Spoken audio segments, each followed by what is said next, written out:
अस्सलाम वालेकुम नाज़रीन, मैं हूं मंसूर अली खान। आज के प्रोग्राम में आपको खुशामदीद कहेंगे। नाज़रीन, आज हम देखेंगे कौमी असम्बली 8 अगस्त को तहलील करने की खबरें और वज़ीर इत्तलात मरियम औरंगज़ेब की तरदीद। फौजी अदालतों में सिविलियंस का ट्रायल केस, सुप्रीम कोर्ट ने फुल कोर्ट बनाने की हुकूमती इस्तदा मुस्तरद कर दी। लाहौर हाई कोर्ट ने अमरीकी साइफर की FIA से तहकीकात पर हुक्म इम्तनाई खत्म कर दिया। मेरे कप्तान के लिए खतरे की घंटी बज गई। तहरीक इंसाफ से जन्म लेने वाली 2 किंग्स पार्टियां आइंदा इंतखाबात में किस कारकर्दगी का मुजाहरा कर सकेंगी। और पीपल्स पार्टी निगरान वजीर आजम के लिए सियासतदान क्यों लाना चाह रही है? क्या निगरान सेटअप ज्यादा मुद्दत के लिए आ रहा है? नाज़रीन, मेरे कप्तान की मुश्किलात में मुसलसल इजाफा होता चला जा रहा है। आज 3 मुख्तलिफ अदालतों से आने वाली खबरें मेरे कप्तान के मुस्तकबिल का फैसला करने में अहम साबित हो सकती हैं। यही वजह है कि मेरे कप्तान ने खतरात को भांप लिया है और इतवार की शब होने वाली ट्विटर स्पेस में उन्होंने अपने कारकुनों को इस बात का इंदिया दिया है कि शायद मैं अगले हफ्ते आपके साथ ना हूं। नाज़रीन, आज इस्लामाबाद की डिस्ट्रिक्ट एंड सेशन कोर्ट में मेरे कप्तान के खिलाफ तोशाखाना फौजदारी केस की समाअत में नया मोड़ आया। मेरे कप्तान के वकला ने केस की समाअत करने वाले एडिशनल सेशन जज हुमायूं दिलावर पर अदम एतमाद का इजहार कर दिया। मेरे कप्तान के मावन वकील बैरिस्टर गौहर अली खान ने मौक़िफ़ देते हुए कहा कि जज साहब, आपके नाम का फेसबुक अकाउंट है जहां चेयरमैन PTI के खिलाफ कई पोस्ट लगी हुई हैं। बैरिस्टर गौहर अली खान ने इस मौके पर उन मुबैना पोस्टों की तस्वीरें भी अदालत के सामने पेश की। जज हुमायूं दिलावर ने अपने फेसबुक अकाउंट की तस्दीक करते हुए कहा कि यह अकाउंट मेरा ही है, लेकिन यह पोस्ट मेरी नहीं है। जज हुमायूं दिलावर ने PTI वकील को कहा कि आपको चाहिए था कि पहले आप इसकी फॉरेंसिक कराते, उसके बाद ये एतराज करते। बैरिस्टर गौहर अली खान ने जवाब दिया, जज साहब, आपने तस्लीम कर लिया फेसबुक अकाउंट आपका है, अब फेसबुक अकाउंट बंद हो चुका है। जज ने वकील PTI से इस्तफसार किया कि आपने मेरे फेसबुक अकाउंट पर क्या ये सारी चीज़ें देखी हैं? जिस पर बैरिस्टर गौहर अली खान ने जवाब दिया कि मैंने ये सारी चीज़ें उस फेसबुक अकाउंट पर देखी हैं, लेकिन बाद में ये अकाउंट लॉक हो गया। इस मौके पर जज हुमायूं दिलावर ने रिमार्क्स दिए कि PTI जैसे ट्रोलिंग करती है वैसे ही वकील गौहर अली खान ने भी ट्रोलिंग शुरू कर दी है।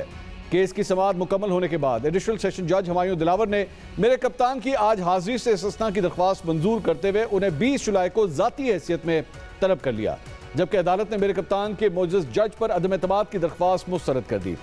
आज होने वाली दूसरी डेवलपमेंट में district and session court Islamabad ने मेरे कप्तान के खिलाफ दौरान इद्दत निकाह केस काबिल समाअत होने का तफसीली फैसला जारी कर दिया।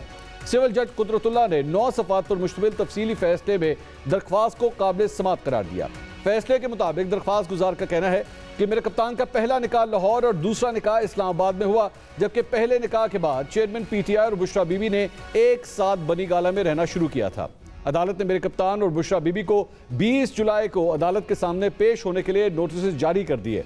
आज की तीसरी और अहम डेवलपमेंट लाहौर हाई कोर्ट में हुई, जहां अदालत ने मेरे कप्तान के खिलाफ साइफर मामले पर वफाकी तहकीकाती एजेंसी की तहकीकात पर जारी हुक्म इम्तना वापस ले लिया। लाहौर हाई कोर्ट के जस्टिस अली बाकर नजफी ने साइफर की तहकीकात के लिए वफाकी हुकूमत की हुक्म इम्तना ख़त्म कराने की मुतफर्रिक दरख्वास्त मंजूर कर ली, जिसके बाद FIA को साइफर के मामले पर तहकीकात की इजाज़त मिल गई है।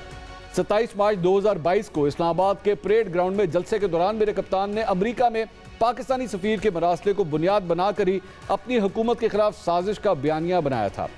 साइफर से मुतालिक मेरे कप्तान और उनके साबिक प्रिंसिपल सेक्रेटरी आजम खान की ऑडियो लीक भी सामने आई थी, जिसके बाद वफाकी काबीना ने इस मामले की तहकीकात FIA के सुपुर्द की थी।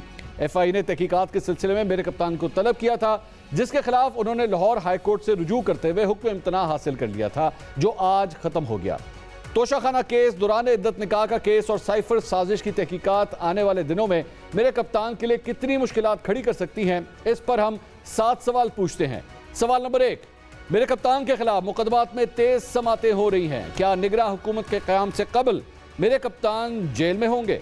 सवाल नंबर 2, तोशाखाना केस, फौजदारी मुकदमा, दौरान इद्दत निकाह का केस या फिर साइफर की तहकीकात, क्या इनमें से किसी एक भी मुकदमे में मेरे कप्तान कुछ वक्त के लिए या ताहयात नाअहल हो सकते हैं? सवाल नंबर 3, मोअज़्ज़ज़ जज हुमायूं दिलावर ने तस्लीम किया कि जिस फेसबुक अकाउंट से मेरे कप्तान के खिलाफ पोस्टें लगी वो उनका ही है, मगर वो पोस्ट उन्होंने नहीं की। क्या इस एतराफ़ के बाद उन्हें यह केस सुनने से माजरत नहीं कर लेनी चाहिए? सवाल नंबर 4, क्या मेरे कप्तान के वकील बैरिस्टर अली गौहर खान को अदालत के सामने मोअज़्ज़ज़ जज की पोस्टें दिखानी चाहिए थी या उन्हें इस हवाले से जज के खिलाफ जुडिशल कमीशन से रुजू करना चाहिए था। सवाल नंबर 5, साइफर की तहकीकात का मुतालबा खुद PTI करती आई है। अगर मेरे कप्तान हक पर हैं तो क्या वजह है कि उन्होंने लाहौर हाईकोर्ट से इस इशू पर स्टे ले लिया।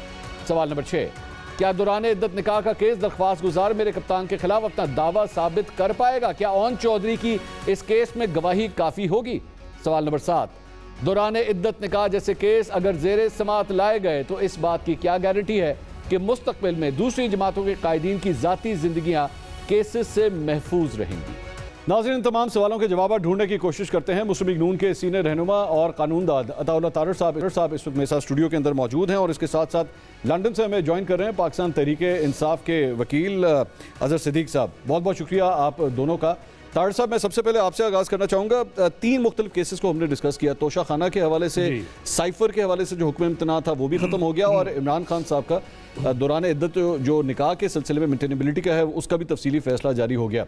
ये सारे केसेस तो काफ़ी देर से चल रहे हैं, लेकिन मेरे ख्याल में हुकूमत जो एक ब्रेक थ्रू ढूंढने की कोशिश कर रही है, क्या वो आप लोगों को मिलेगा या ये बात इलेक्शन से आगे जाएगी? देखिए, जहाँ तक साइफर का ताल्लुक है तो लाहौर हाई कोर्ट के जस्टिस असद जावेद गुराल साहब ने इमरान खान साहब की हद तक उस पर स्टे दिया था। उसमें जो मरकजी मुलजिम हैं उनका नाम आजम खान है, वो फॉर्मर प्रिंसिपल सेक्रेटरी हैं, पूरा पाकिस्तान उनको जानता है, कोई छुपी हुई शख्सियत नहीं है। सो अब चॉइस एक ही होगी, या आजम खान ने ये किया है under the official secrets act, या इमरान खान ने किया है। क्या किया? कि एक ऑफिशियल सीक्रेट को वायलेट करते हुए एक ऑफिशियल डॉक्यूमेंट जो कस्टडी में रहना था हुकूमत पाकिस्तान की, उसको बतौर एक MNA के वजारत उज़्मा की सीट से हटने के बाद आपने जज के जलसे में लहराया है। अच्छा। उसके बाद आपने वो घुमा दिया है। अब आप कह रहे हैं मेरी कस्टडी में नहीं है। जब आप प्राइम मिनिस्टर का ओथ लेते हैं ना, तो आप कहते हैं कि जब मेरे पास कोई ऐसी इंफॉर्मेशन आएगी जो मेरी नॉलेज के लिए होगी, वो मैं किसी गैर मुतलका आदमी से शेयर नहीं करूंगा। ये हल्फ है, आईने पाकिस्तान में दर्ज है। ठीक, तो ये इसकी बड़ी कड़ी सजा है और ये बड़ा ब्रेक थ्रू है। हमारे अटॉर्नी जनरल ऑफिस ने बड़ा अच्छा केस आर्ग्यू किया और ये स्टे वेकेट हुआ है और वी विल प्रोसीड फर्दर। इसमें किसी किस्म की कोई रियायत नहीं बरती जाएगी। Let's discuss one case at a time. अभी हम साइफर कर ले, उसके ऊपर भी आते हैं। अजहर सिद्दीक साहब, ये जो सर आपने गुफ्तगू सुनी है, ये बड़ी देर से ये स्टे इस मामले के अंदर मिला हुआ था इमरान खान साहब को, लेकिन स्टे जो है विकेट हो गया है। खान साहब खुद भी ये फरमाते थे कि जी इसकी तहकीकात होनी चाहिए इस मामले की। FIA को अब ये परमिशन ग्रांट हो गई है। मुश्किलात देख रहे हैं खान साहब के लिए आगे? बहुत शुक्रिया। FIA, अच्छा, जिनके वो हेड हैं वजीर अपना दाखिला राना सनाउल्लाह, अच्छा उसी FIA ने वो मनी लॉन्ड्रिंग के केसेस, इतनी एविडेंस अरबों रुपए की, जिन्होंने वो बरी करा दिया, अपीलें फाइल नहीं की। तो ऐसे FIA के पास क्या आप उम्मीद रख सकते हैं कि हकायक क्या है? अच्छा चले, चूंकि मैं तो उस दिन वजीर आज़म हाउस में मौजूद था और ये डॉक्यूमेंट जो है इसको डीक्लासिफाई किया गया था और बाकायदा काबीना ने फैसला किया था।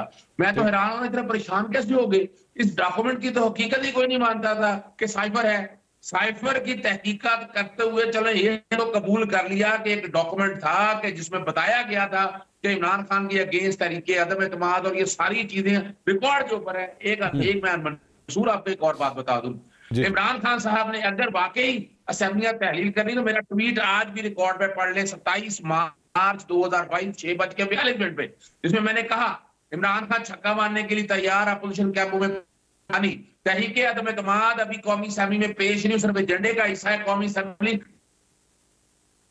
इसको तो इमरान खान तहरीर कर सकता था, लेकिन उन्होंने साइफर सामने लाया, कौम के सामने एक हकायक रख दिया। अब ये कौम की अमानत है। मैंने उसी के अंदर दूसरा लिखा था, वगरना तरीके अदम एतमाद में सुकम है, कानून के खिलाफ है, स्पीकर रूलिंग से मुस्तरद कर दिया और कौमी असेंबली तहलील, ये रिकॉर्ड की चीजें हैं। बहरहाल बात सिर्फ इतनी है कि इतनी परेशान होने की जरूरत नहीं थी और ये टाइमिंग बड़ी सेट की है, यानी इलेक्शन के करीब आकर इन्हें आज याद है भाई ये तो साइफर के बारे में तो अजहर साहब ये जो स्टे विकेट हुआ ये तो अदालत की तरफ से हुआ ना, इसमें तो हुकूमत का कोई लेना देना नहीं। 2 अर्ली हियरिंग की एप्लीकेशन पड़ी अदालत के सामने, हम 2 महीने से कह रहे थे इसको लगाएं।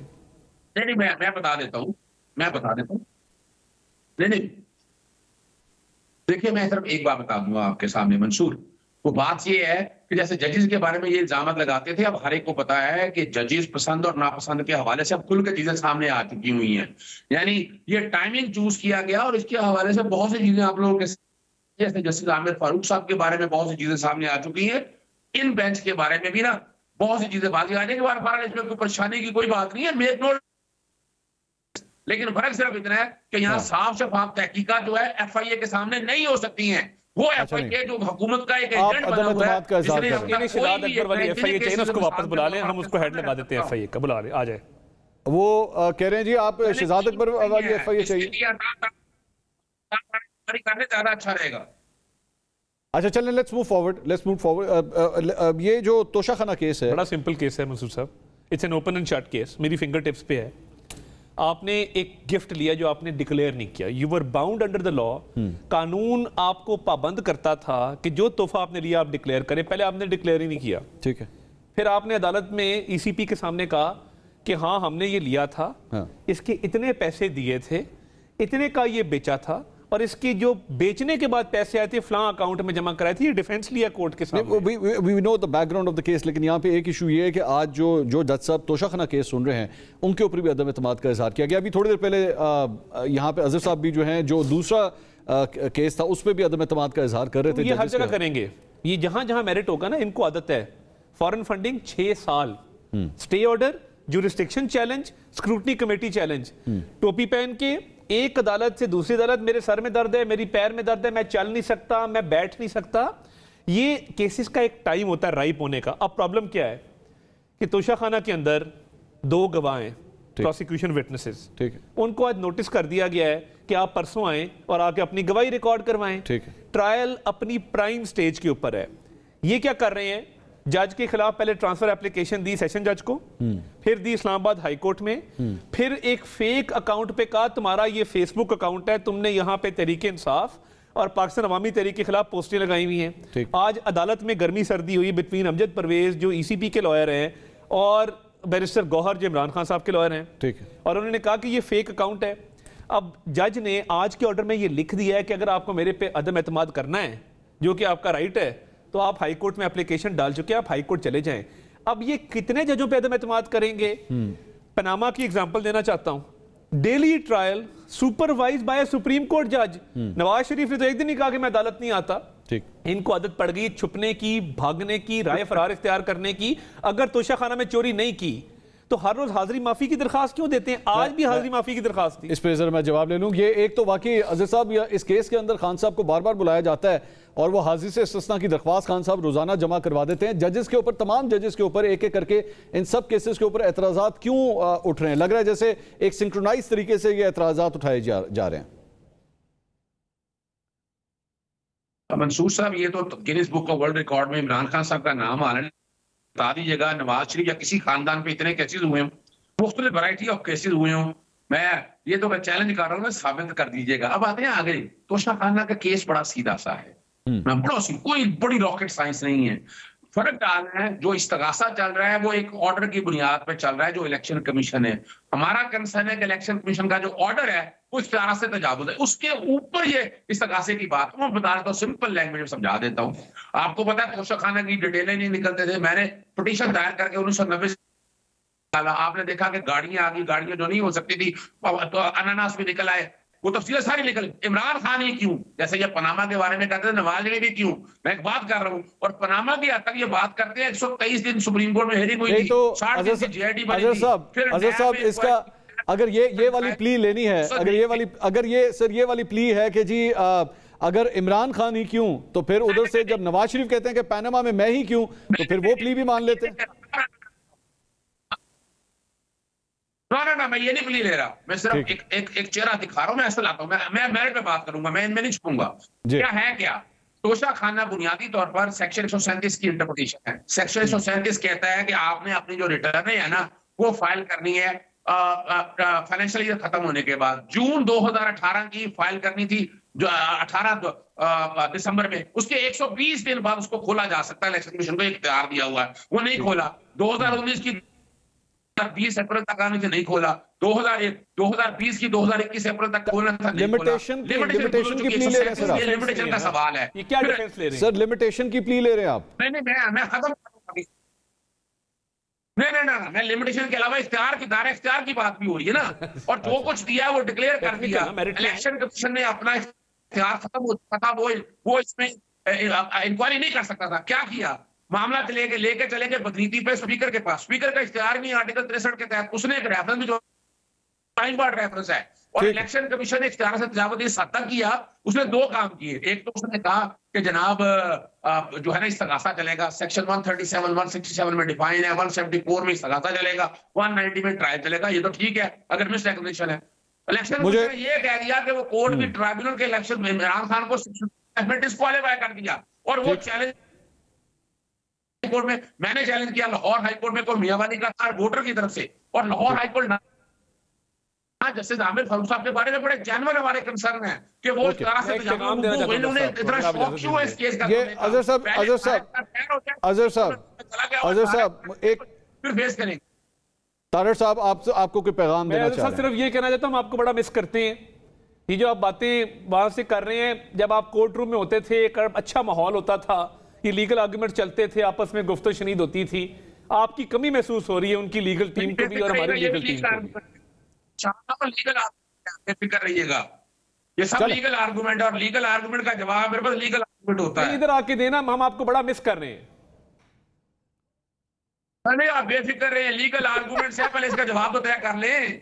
अच्छा चले, मुझे अब तीसरे केस की तरफ भी जरा जाने दें, मैं उसको भी डिस्कस करना चाह रहा हूं। तारड़ साहब, this is a very personal sort of a case. ये जो इद्दत के अंदर निकाह वाली बात है, जाहिर बात है यहाँ पे इल्ज़ाम आप लोगों के ऊपर यही लग रहा है कि ये एक फ्रंट मैन के जरिए जो है ये केस चलाया जा रहा है।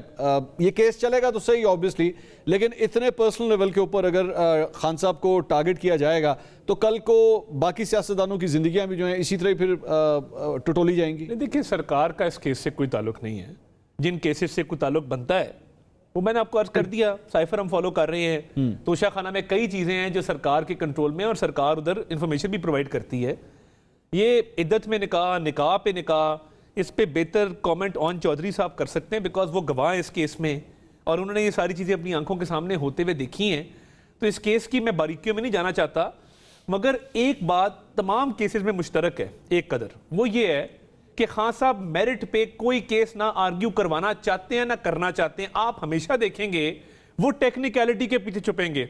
लिमिटेशन पीरियड, ज्यूरिस्डिक्शन, फोरम का इख्तियार नहीं था, फ्ला का इख्तियार नहीं था। ओ भाई, जितनी आप बड़के मारते हैं वीलॉग्स पे, फॉरेन मीडिया पे, रात को बैठ के कौम से खिताब 2 झंडे लगा के आप करते हैं, हिम्मत करें ना, अदालतों में आए और उन्हें कहें जी नो ज्यूरिस्डिक्शन, नो लिमिटेशन, मैं सिर्फ और सिर्फ मेरिट पे अपना केस आर्ग्यू करना चाहता हूं, मेरा दामन साफ है, आए बात करें।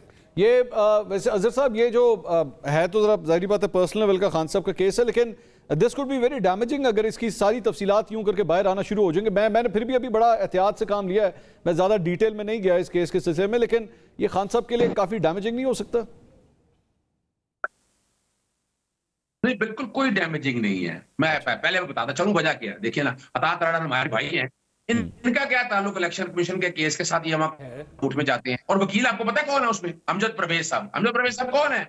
नवाज शरीफ के जाती केसेस में पूरे शरीफ खानदान, यानी इन्हें अमजद परवेज ही ढूंढा था। यानी ये बताना चाहता हूं वकील हैं, मैंने आप परेशान नहीं, लेकिन अजहर साहब उस तरह अगर कहा जाए तो अजहर साहब ख्वाजा हारिस कौन है?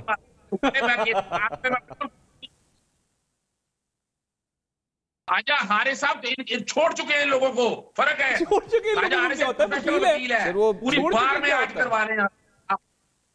आजकल केस करते हैं, प्रशांत होते हैं, मैं तो जानता हूँ। आप बता देना, आप अभी नहीं जानते उनको। परवेज इलाही के बोनस की वकील नहीं है, कह दे नहीं है। मेरी एक बात सुन ले, मुझे पता है उनकी रिश्तेदारी क्या, उनके पता कि नवाज शरीफ का वकील है, वकील प्रोफेशनल होता है, आप मेरे से बेहतर जानते हैं, ना मलाइन करें। अच्छा, अजहर साहब कह रहे हैं मेरी बात कंप्लीट हो, अजहर साहब बात कंप्लीट कीजिए प्लीज जी।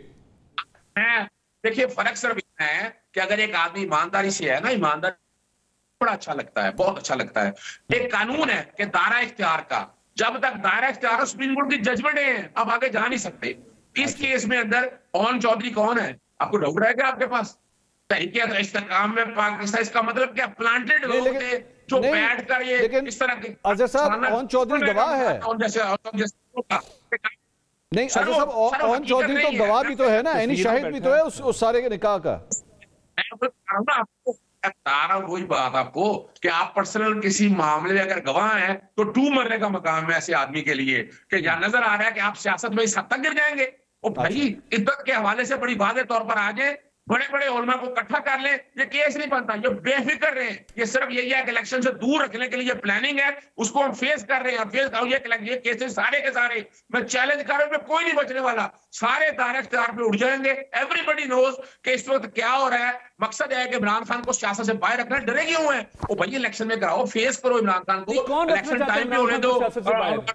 चल रही है इलेक्शन 13 अगस्त की बजाय 8 अगस्त को सहमियत तहलील करनी है। और नजर आ रहा है कि ये बैठकर छुप के जिनके साथ वोट को इज्जत देने थे उनके साथ बैठ के मैच फिक्स करके खेल रहे हैं। हर एक को नजर आ रहा है। वो भाई इतने ताकतवर हो जाओ, जाकर इलेक्शन पंजाब असेंबली का इलेक्शन तुम करा नहीं सके और यहाँ बैठे खेल क्या रहे हैं, इतना गंद खेल रहे हैं सियासत के अंदर। कल इनके गलों पे आना है, इनके घरों तक बात जानी है, फिर किसी ने ये ना पूछ लिया कि गैराज क्या होता है, फिर बड़े मसले बन जाएंगे लोगों।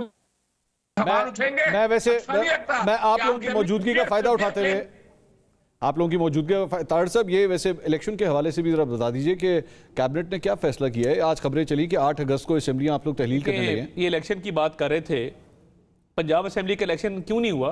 क्योंकि उन्होंने मिली भगत से 63A को रीडिफाइन करवाया, अपनी हुकूमत कायम करवाई, फिर उसको तोड़ा, फिर इलेक्शन की तरफ गए। हमारी डिस्कशन चल रही है। देखिए, मेरी तो राय है कि हमें 8-9 अगस्त को घर चले जाना चाहिए। एज ए सियासी वर्कर मेरी ये राय है। ठीक है, हम 1 महीना अपनी सफबंदी करें, इलेक्टोरल रिफॉर्म्स की इंप्लीमेंटेशन पे काम करें, ठीक है, और 2 महीने इलेक्शन कैंपेन करें, क्लियर कट टाइम मिल जाएगा। अच्छा, अगर इस मुल्क में इस वक्त किसी को इलेक्शन सूट नहीं करते तो वो तरीके इंसाफ और इमरान खान को नहीं करते, जिनके पास कैंडिडेट्स ही पूरे नहीं है। नहीं करते, उनको नहीं करते, उनके पास उम्मीदवार का बची है। अजहर साहब तो आपसे कह रहे हैं कि करवाएं इलेक्शन। ये हाथी के दांत खाने के और दिखाने के। Let him reply. अजहर साहब, ये क्या फैक्ट है पाकिस्तान तहरीक इंसाफ नहीं करवाना चाहती इलेक्शन? अपना मंसूर साहब इन्होंने भाग जाना है, मैं चैलेंज कर रहा हूं, आए इलेक्शन ये तो अपनी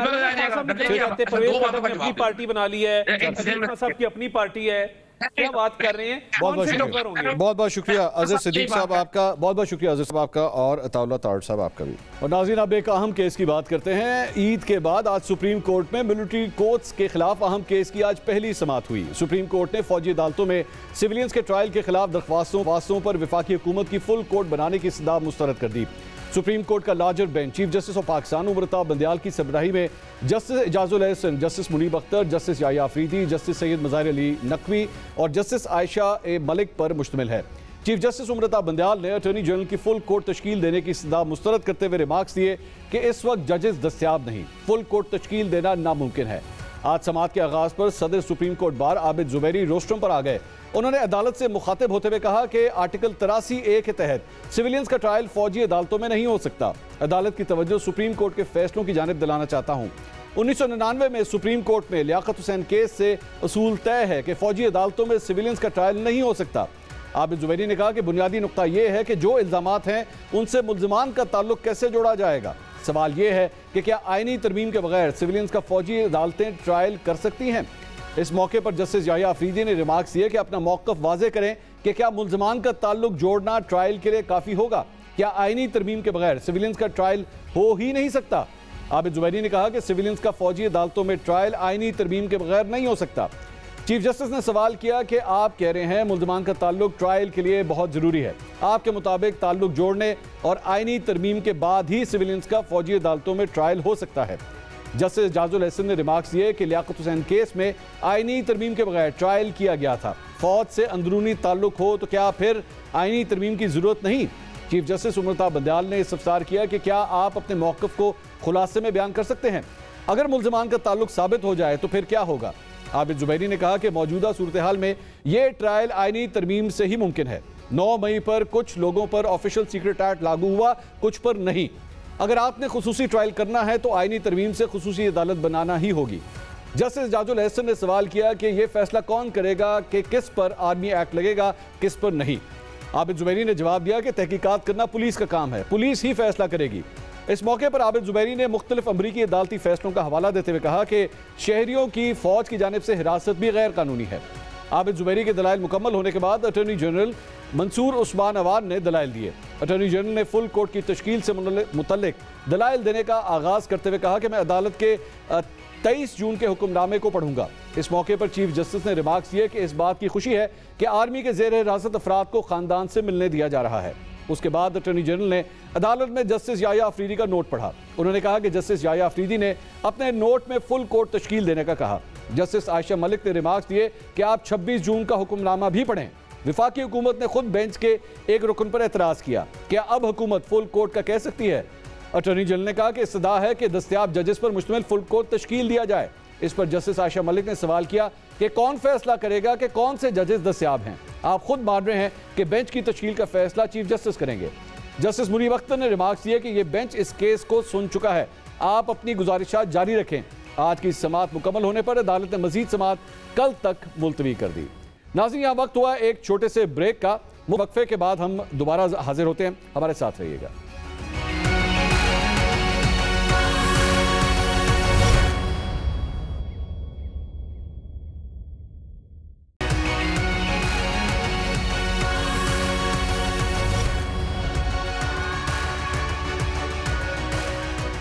नाज़रीन, welcome back after the break. नाज़रीन, मेरे कप्तान की तहरीक इंसाफ का वोट बैंक तोड़ने के लिए 2 किंग्स पार्टियां वजूद में आ चुकी हैं। जहांगीर तरीन की क़यादत में बनने वाली इस्तेकाम पाकिस्तान पार्टी में कुछ लोग पंजाब से बाहर के भी हैं, लेकिन अमली तौर पर जहांगीर तरीन और अलीम खान का फोकस अभी तक पंजाब पर ही है।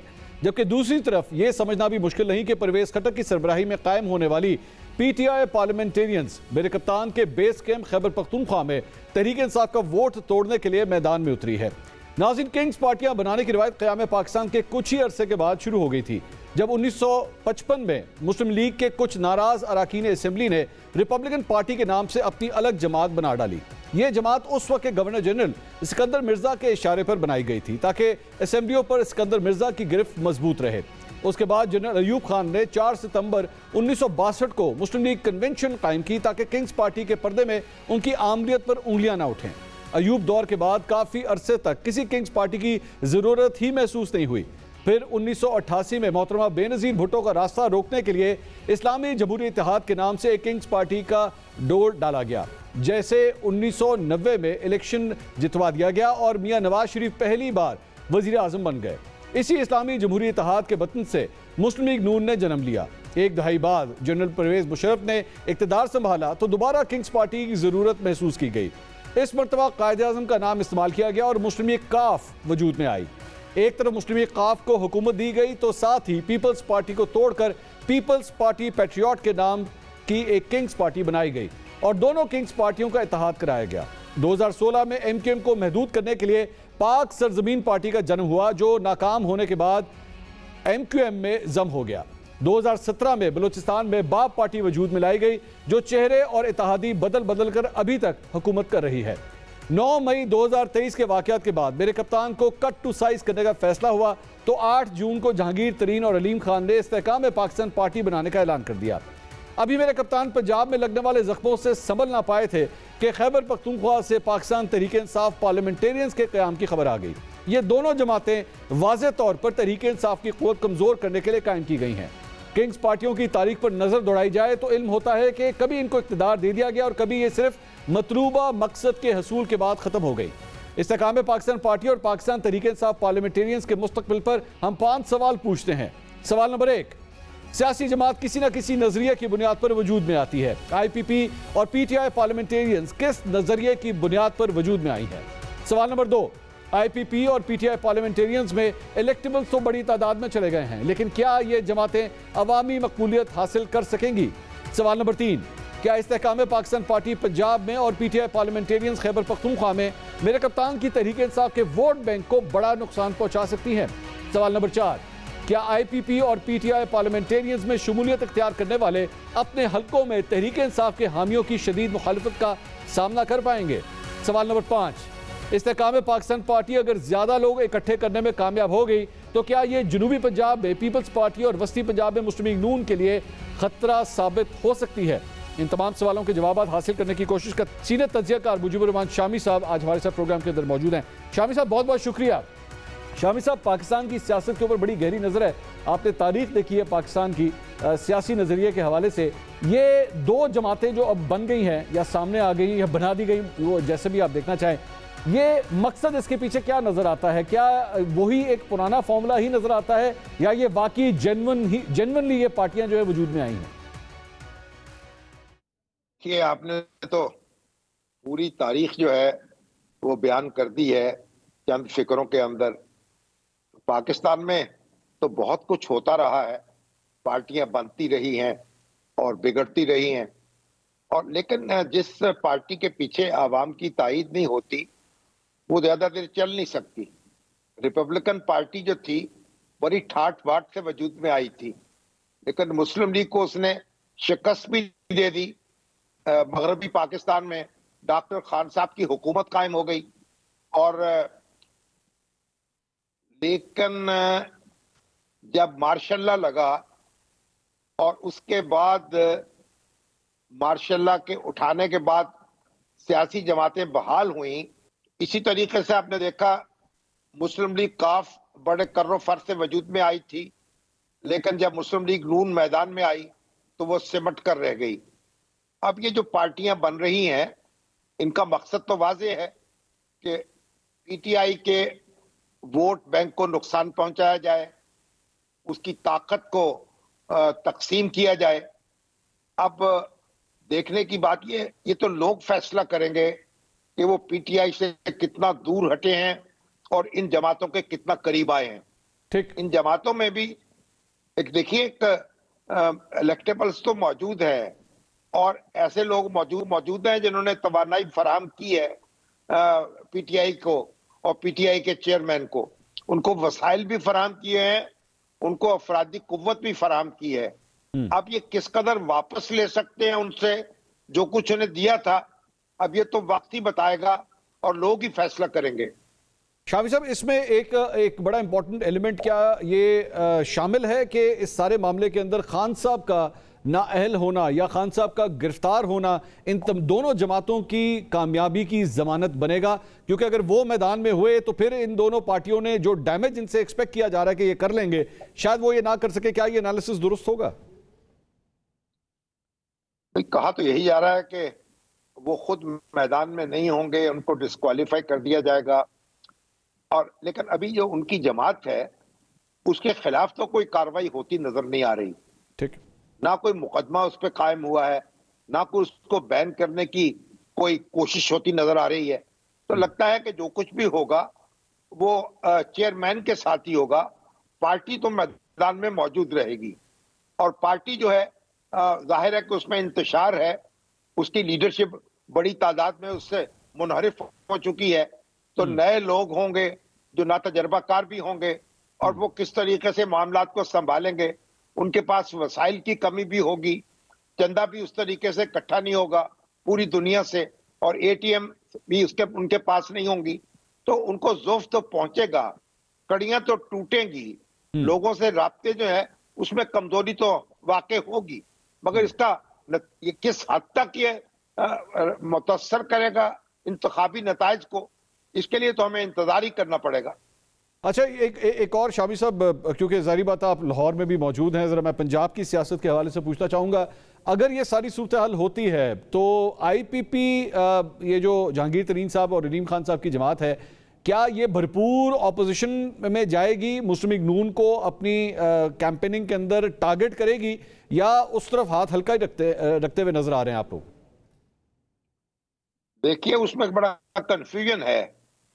अब्दुल अलीम खान तो कहते हैं कि हम अपोजिशन का किरदार अदा करेंगे, लेकिन उनके बाद साथी अभी तक हुकूमत में मौजूद हैं और ये इसके लिए कोई आसान नहीं होगा ये फैसला करना, क्योंकि अगर ये अपोजिशन का किरदार अदा करेगी तो इसकी मुश्किलात भी बढ़ेंगी। लेकिन मसला ये होगा कि ये एक ऐसी जमात होगी जो कॉन्स्टिट्यूएंसी बेस्ड होगी, जिसकी पॉलिटिक्स ये कोई अवामी सतह पर तूफान नहीं उठाएगी, बल्कि हल्का जाती सियासत करेगी और इसकी कोशिश होगी कि जितने हल्के ज्यादा से ज्यादा ये फतह कर सकती है वो कर ले। और हो सकता है कि हल्कों की एक अच्छी खासी तादाद इसके पास आ जाए। इसके लिए उसे कोई भरपूर अपोजिशन का किरदार अदा करने की जरूरत नहीं होगी, बल्कि अपने हल्कों पर तवज्जो देने की जरूरत होगी और जो शख्सी सियासत है वही उसके काम आ सकेगी।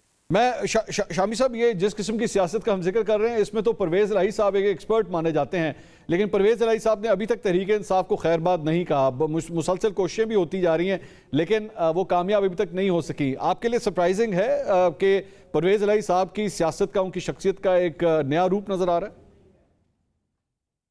देखिए, परवेज़ इलाही साहब तो मेरा ख्याल फंस चुके हैं। एक तरफ उनके बेटे हैं मुनस्सिर इलाही और दूसरी तरफ उनके कजन हैं, उनके बहनोई हैं, उनके बरादर निस्बती हैं, लेकिन उनके घर में तो पहले ही तफरीक हो चुकी थी। मुस्लिम लीग काफ तो तितर बितर हो चुकी, चौधरी खानदान जो है उसका सियासी इत्तेहाद भी खत्म हो चुका। तो अब चौधरी परवेज़ इलाही जो है उनके सामने कोई कुशादा रास्ता नहीं है। जब तक मुनस्सिर इलाही फैसला नहीं करेंगे, चौधरी परवेज़ इलाही के लिए मुश्किल होगा कि वो पुरानी सियासत की तरफ वापस चले जाए। मेरा ख्याल वो एक ऐसी सूरत हाल में फंस गए हैं जिसमें कोई ज्यादा ऑप्शंस नहीं है उनके पास। बहुत बहुत शुक्रिया मुजीबुर रहमान शामी साहब। सीनियर तज्जिया मुजीबुर रहमान शामी साहब अपना तज्जिया दे रहे थे। किंग्स पार्टीज जो नई दो सियासी जमातें हैं उस हवाले से आपने उनकी राय सुनी। एक ब्रेक लेंगे, लेकिन ब्रेक के बाद बात हो रही है कि 8 तारीख को 8 अगस्त को शायद असम्बली तहलील कर दी जाए। हुकूमती ज़राए इस बात की तरदीद तो कर रहे हैं। अभी थोड़ी देर पहले अताउल्लाह तारड़ साहब ने भी इस बात की तरदीद की कि अभी तक कोई डेट फाइनल नहीं हुई है, लेकिन हुकूमती इत्तेहादियों के दरमियान एक बेचैनी फिर भी पाई जाती है। किस बात की वो बेचैनी है, जानते हैं एक ब्रेक के बाद। हमारे साथ रहिए।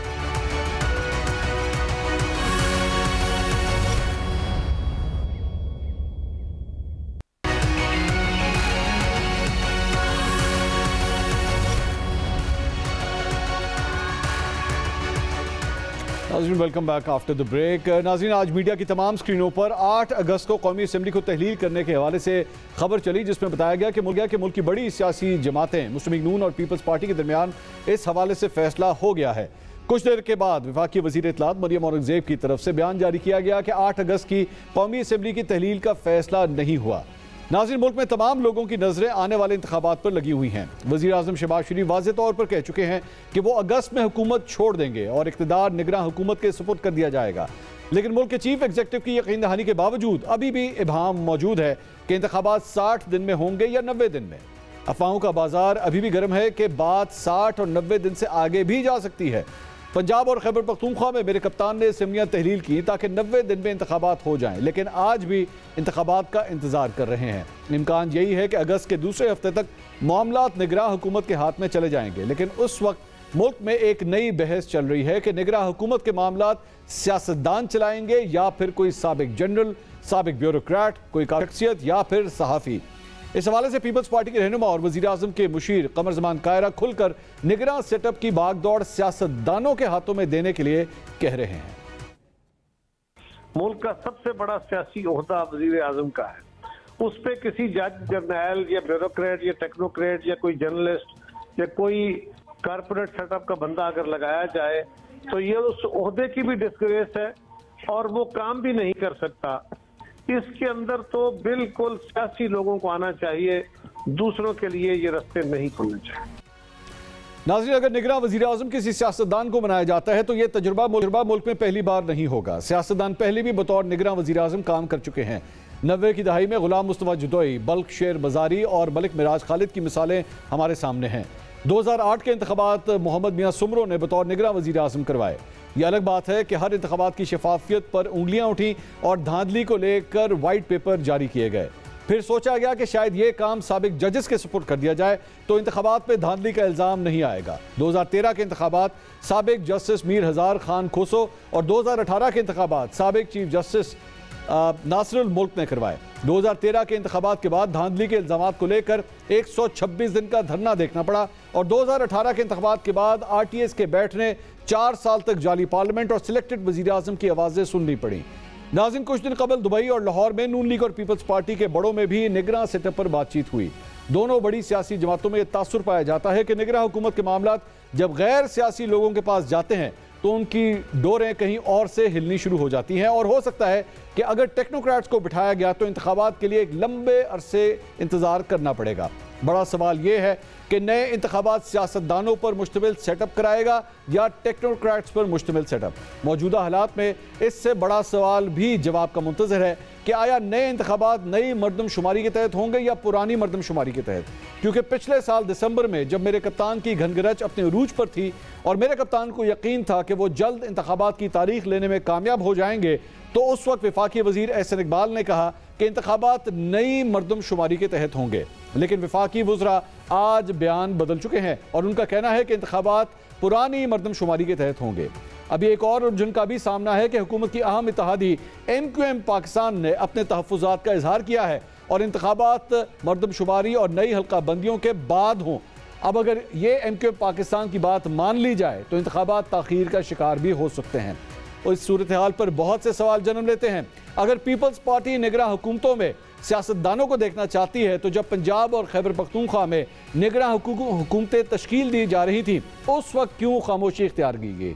ये तो कहा जा रहा है कि टेक्नोक्रेट्स की वजह से इंतखाबात में ताख़ीर हो सकती है, लेकिन इसकी यकीन दहानी कौन करवाएगा कि सियासतदानों पर मुश्तमिल निगरां सेटअप की वजह से इंतखाबात बर वक्त होंगे? निगरान सेटअप के लिए वज़ीर आज़म इत्तेहादियों से मुशावरत कर रहे हैं। अपोजिशन लीडर राजा रियाज को इस सारे मामले में संजीदगी से क्यों नहीं लिया जा रहा? उनकी तरफ से कोई बयान क्यों सामने नहीं आ रहा? और क्या नई मरदमशुमारी के तहत इंतखाबात करवाने के लिए आईनी तरमीम की ज़रूरत है? नाज़रीन, ये सब सवाल हम अरब इक़्तिदार के सामने रखते हैं प्रोग्राम के आखिर में। प्रोग्राम देखने का बहुत शुक्रिया। कल आपसे दोबारा मुलाकात होगी। अल्लाह हाफ़िज़।